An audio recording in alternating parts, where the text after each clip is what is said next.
네, 안녕하세요. 오랜만에 인사를 드립니다. 오늘은 제 채널에서 주영의 설비 아카데미 컨텐츠의 새로운 영상을 좀 올려드리려고 하는데, 가장 최근에 제가 올려드렸던 영상이 우리 수도 배관 작업 방법에 대해서 알려드렸는데요. 가장 최근에 올렸던 수도 배관 작업 종류 중에는 처음에 제가 PB를 소개를 해드렸고, 그 다음에는 엑셀 배관 작업을 설명을 해드렸어요. 근데 오늘 여러분들께 소개해드릴 작업 방법, 수도 배관의 종류는 바로 이겁니다. 이 파이프를 제가 일부를 잘라와서 여러분들께 소개를 좀 해드리고자 해서 이렇게 좀 잘라왔는데요. 이 파이프의 이름을 아시는 분들도 있으실 거고 모르시는 분들도 있으실 거예요. 한번 맞춰보시면 이 모양이 어떻게 생겼죠? 보시면 네, 그렇죠.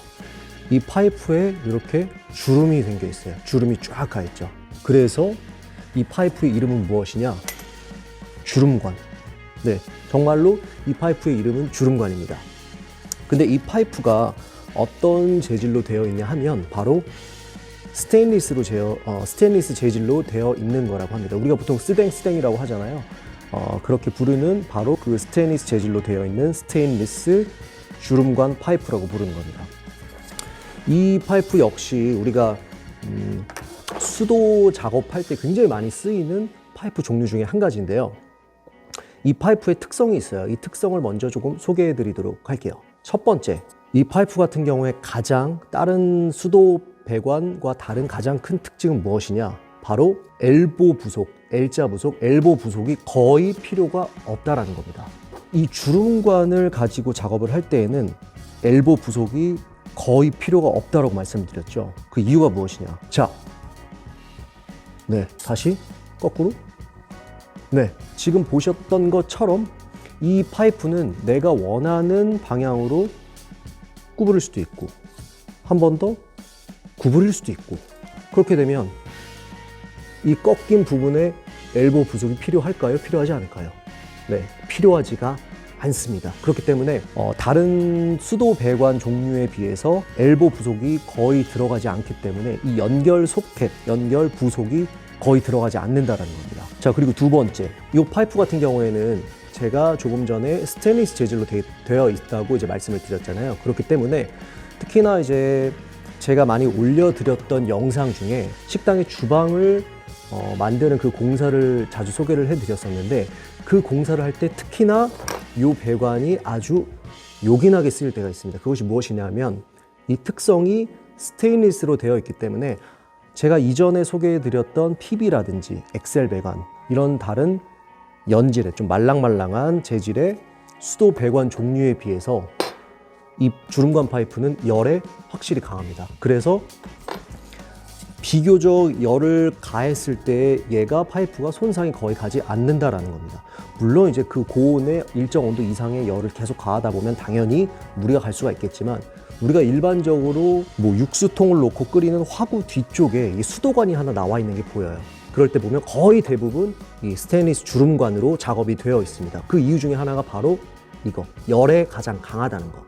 PB나 어떤 다른 연질의 종류 같은 경우에는 열에 약해요. 그래서 PB는 사실상 그런 열이 좀 많이 닿게 되는 공간에서는 적합하지가 않아요. 그런데 스테인리스 주름관 같은 경우에는 열에 비교적 잘 버티기 때문에 일반적인 식당 주방에서 화구 주변, 화구 뒤쪽에 수도관을 만들 때에 사용하기에 굉장히 적합한 파이프라는 얘기죠.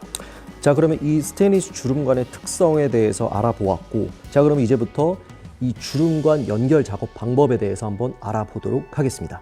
제가 처음에 수도 배관 작업 연결 방법, 작업 방법에 대해서 설명을 할 때에는 크게 4가지로 나눈다고 했죠. 첫 번째가 뭐라 그랬죠? 작업하고자 하는 파이프의 길이를 먼저 재단을 하는 거죠. 그러기 위해서 줄자로 내가 10cm면 10cm, 15cm면 15cm 이렇게 자로 직접 파이프를 재서 표시를 한다.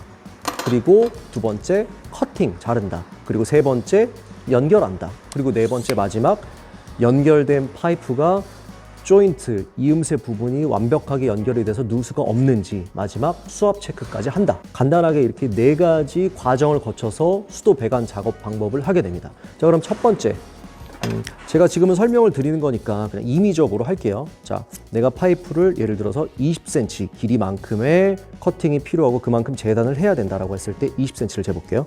그래서 줄자로 잰 20cm의 부분을 체크를 합니다.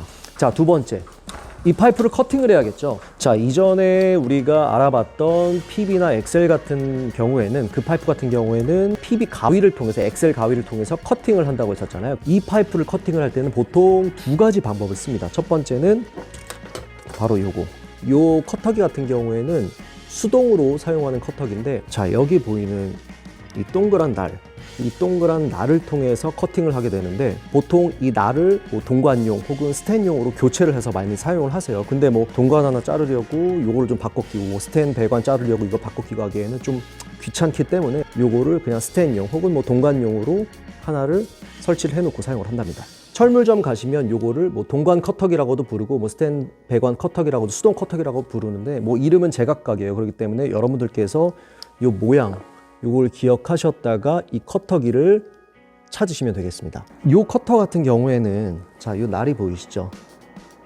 요 홈, 얘와 얘 사이의 홈에 이 파이프가 들어가게끔 요렇게, 네, 요렇게 맞춰주고, 요 밑에 보면 요게 돌아가요. 이렇게. 제가 보여드리려고 지금 앞에서 하느라 그러는데, 요런 식으로 요렇게 앞을 껴주고, 아까 제가 20cm 표시했죠? 거기를 잘라볼게요. 이걸 정확하게 집어주고 요 손잡이를 돌려줍니다. 돌려주다 보면 이 날이 앞쪽으로 점점점 가면서 이 파이프를 물게 돼요. 그러면 조금 너무 세게 물지는 마시고 살짝 물렸다 싶으면, 자, 이 상태에서 돌려줍니다. 요거를 파이프를 잡고 요거를 물린 상태에서 돌려주면, 돌리다 보면 이 커터 날이 안으로 점점점 들어가겠죠. 그러다 보면 이 조인트를, 요 손잡이를 더 조여줘야 안으로 더 파고들 수가 있겠죠.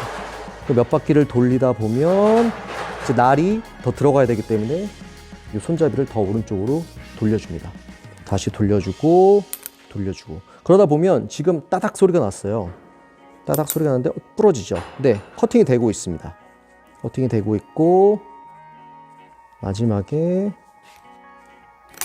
이렇게 커팅이 되게 되겠죠. 방금 잘랐던 수동 커터기라면 날이 안쪽으로 이렇게 깨끗하게 잘려요. 자, 그리고 혹은 이 커터기가 없다라고 한다면 뭐 그라인더를 이용하는 경우들도 있습니다. 근데 저는 개인적으로 그라인더 같은 경우에는 조금 전동 공구기 때문에 위험성도 좀 있고, 그라인더로 스텐 배관을 잘랐을 때 이 단면이 한 번에 고르게 나오지가 않아요. 그래서 자르고 나서 이 그라인더로 이 면가리를 좀 해줘야 나중에 부속을 낄 때 문제가 없게 되겠죠. 제가 내가 원하고자 하는 만큼 표시를 했다. 그리고 그 부분을 자릅니다.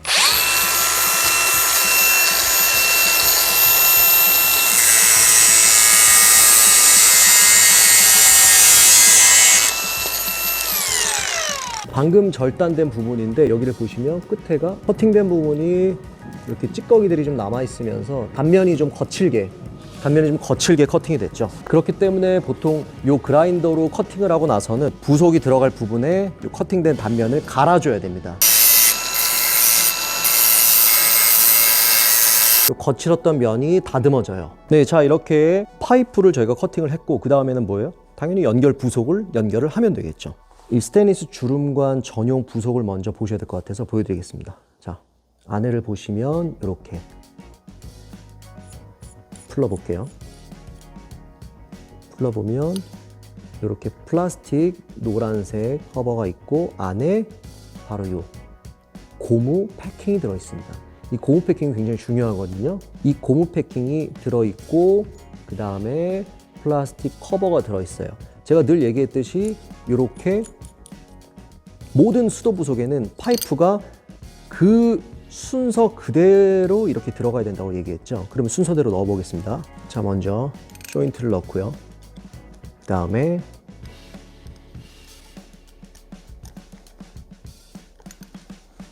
이 노란색 플라스틱을 넣었습니다. 그리고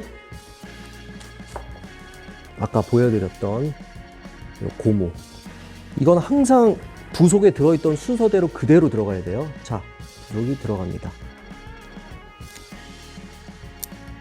네, 이렇게 들어가는데 중요한 건 무엇이냐, 이게 뭐라 그랬죠? 고무기 때문에 아까 제가 말씀드렸다시피 이 단면이, 절단된 단면이 거칠고 뾰족뾰족하다 보면 고무가 들어가다가 보이지 않게 고무 안에가 손상되는 경우가 있어요. 처음에는 그 손상된 부분을 알아채지 못하는데 나중에는 꼭 이 고무에서 이 주름관의 누수가 가장 많이 발생하기 때문에 이 연결 부속을 연결할 때는 이 고무 패킹이 이 절단된 단면으로부터 손상되지 않게끔 연결을 하는 게 가장 중요하답니다. 자, 그 다음에는 넣는 거예요. 이 안에 끝까지 쭉 밀어넣고 단단히 밀어넣고 그 상태에서 이렇게 연결을 시켜주는 겁니다. 지금 보셨던 것처럼 이렇게 부속 구성품이 다른 거지 연결하는 방법은 모든 원리가 똑같습니다. 손으로 어느 정도 조여주고 자, 천천히 조여보겠습니다. 들어가죠. 들어가다 보면 끝에 이제 거의 다 조일 때가 왔어요. 거의 다 조인트 될 때쯤에 뻑뻑뻑 소리가 나거든요. 네, 그때까지 조여주시면 되고요. 네, 다 조였습니다. 요렇게. 자, 옆에서 보여드릴게요. 이렇게 보여드리면 이렇게 연결이 된 상태입니다. 이 이후에 수압 체크에 대해서는 굳이 뭐 지금 보여드릴 필요가 없기 때문에 수압 체크는 생략을 하고요. 네, 이렇게 저번 시간에 이어서 PB 그리고 엑셀 그리고 오늘은 바로 이 스테인리스 주름관 연결 작업 방법에 대해서 알아봤습니다. 네, 그럼 오늘 저희 영상도 여러분들에게 도움이 되셨다면 구독과 좋아요 그리고 알림 설정 부탁드리겠습니다. 감사합니다.